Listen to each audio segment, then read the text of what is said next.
We started seeing the major bubbling May 30th, reported to the Crosstex Pipeline Company on June 8th. And within 20 minutes of hanging up the phone with them, they had men in a boat go and check it out. And they came the next couple days, brought in a tugboat and long reach excavator and divers, and they dug that whole pipeline and went and water jetted and checked for leaks, and there was nothing. They stayed here 3 days, on Monday, Tuesday, and Wednesday. And then they left, and OEP came out, and they were just registering monitoring the bubbles, and kind of didn't think anything of it. Since the pipelines weren't leaking, and the people kept pressing on, there's something more to it. And I feel they were fixing to pull out, the OEP command center and everyone else, the week of the slurry hole. They were pulling out because why? Why do you think was the motivation? They're testing. First they were testing for man-made gases, and they told us everything was man-made. Then they started leaning to the side of saying this is natural. The tremors were natural. The gases are natural gas, so there's nothing we can do about it. I reported in June of 2011 to DNR that there were sinkholes in my yard, and to this day they've never tested anything. They've come and they've looked at it, but as far as for doing any testing, none whatsoever. They completely have written it off and just saying that it's nothing to do with this incident, which I feel it is, and it may or may not be, but looking at what's going on here, you would think that they would test that. I mean, especially since I reported it a year ago. You would think that they would at least maybe give it some substance, or, you know, that would, if it's something, then let's say it's something. If it's nothing, test it and say it's nothing, but don't just ignore the elephant in the room. I mean, there's something to this, we feel, but prove to us that it's not. Because, I mean, DNR has just never put forth a whole bunch of effort, as far as I'm concerned. And in light of what things that have happened recently, we can tell that they haven't done a really good job of things. They've kind of song and dance, because I really think it's just a small community, and like, we're just gonna put them off and things will be okay. But when this slurry hole showed up, that's brought everything to light. But still, they still haven't tested my stuff. So I don't know that they put in 100%. I mean, I believe our local officials are trying, but they're getting information from higher ups, and we're not really confident. Don't have a whole lot of faith in what they're doing right now. 03, it was a well owned by Dow Chemical, operated by Gulf South Pipeline, that failed. It's a storage cavern, and what it was is the casing on the storage cavern rotted out. Now, their experts and their people back then in 2003 told us that casing is supposed to be inspected every 5 years, and it hadn't been done in 10. I have that evidence that they said that. And that when that well failed, it put what, how many? 350 to 500 million cubic feet of natural gas into the water, in the ground, into the water aquifer.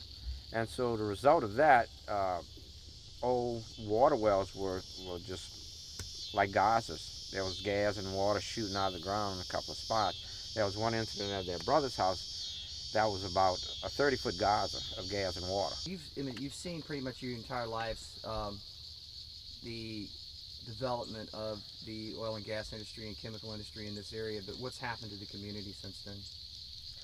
Oh, I mean, it's torn the community completely apart. I mean, there were people that worked there, so they were for the chemical company. There were people that were originally from here that wanted to, you know, kind of downplay as far as the significance of the chemical companies and stuff like that.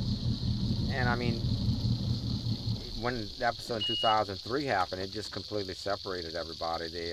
Everybody went a different way, and people were arguing over different things and stuff like that. And it's not a community like it was. I mean, it doesn't. Grand by itself doesn't exist anymore. I mean, there's myself and Gina that live there, and pretty much that's it. So it's a place where you used to go if you need something. You go to your neighbor.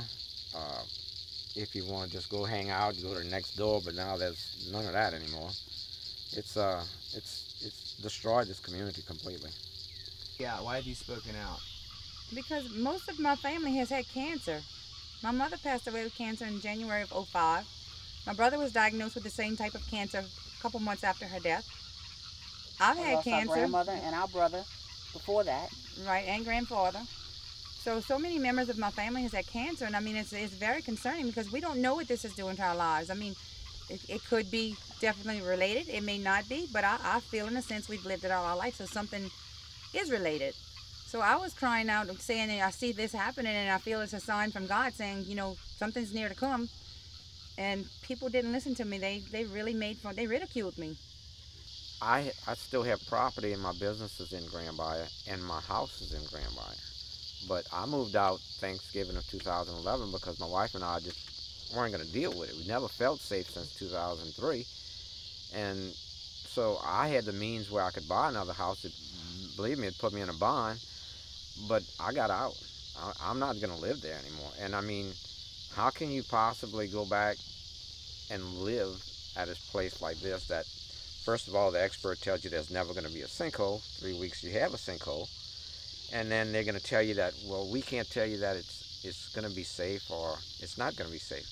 You can't depend on what they're going to tell you. And just the history of what we have going back, God, 20 years of the way things have changed here, how can you possibly sleep at night in a place that you have no idea what's going to happen? You got chemical plants, you got pipelines running underneath you, you got swamps sinking. How do you sleep at night like say, okay, everything's cool, I'm good? I mean, you don't sleep at peace. Any little thing that you hear, was that lightning? Was that thunder? Was that the ground sinking? Was that It's in my imagination. was that Bigfoot? What's going on? You don't know. You can't feel comfortable. And your house is called home for a reason. Home is where you're supposed to be safe and feel good, and your quality of life is supposed to be better at home than anywhere else. And that's gone. That's done. They can't fix that because you can't have peace of mind because there's too much that has happened and too much has been kept from us. So peace of mind and quality of life at the place that is supposed to be the best is gone. It's done. In 21 years, we've been evacuated 4 times in 21 years. That's a little bit abnormal. But I feel it's very, very unfortunate to the people who were here first to be slowly killed off and slowly moved out by these refineries that overtook our home. The home is where your heart is. This is our home regardless, but we no longer have it.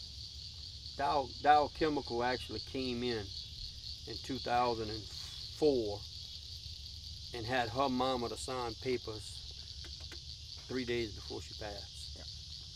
She was dying of cancer, and 3 days before the woman passed, had nerve to come into her house and stand up in there like nothing's wrong and have papers signed to sell her place. And she could not hold the ink pen to sign her name. Because she chose to do it because she didn't want us to have to fight this. And she knew she was dying, so she said she would just sell out so we wouldn't have to continue to fight it.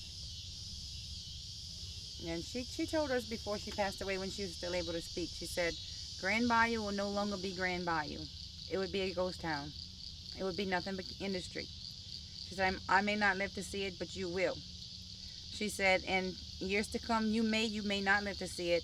She said, but it's going to spread further than that. Bayou Corne is the next town. 2012, here we are, and we're going to be no longer on the map. It's only going to be industry. This is Cancer Alley. Everybody's health insurance premiums are the highest here. Mine has just gone up to nearly $1,300 a month.